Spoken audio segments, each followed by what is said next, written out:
I can't remember if cursing's allowed.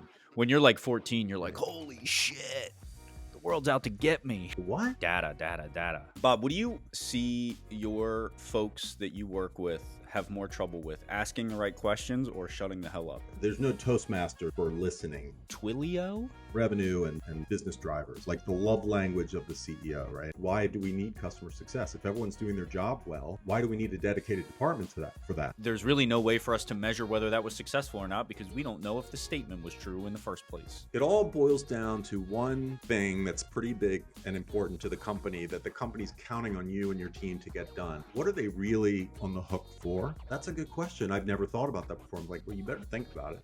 Try to think in terms of business outcomes, not just your job. It takes a lot of work. Most of the work is around having those conversations. You see so many folks who just try to kludge it. They just say, oh yeah, you need a button. Here's a button. And it's in the wrong place on the wrong page. It does the wrong thing. And it's because they didn't ask the right question. And I'm sure someone right now is drafting up something called growth-led growth.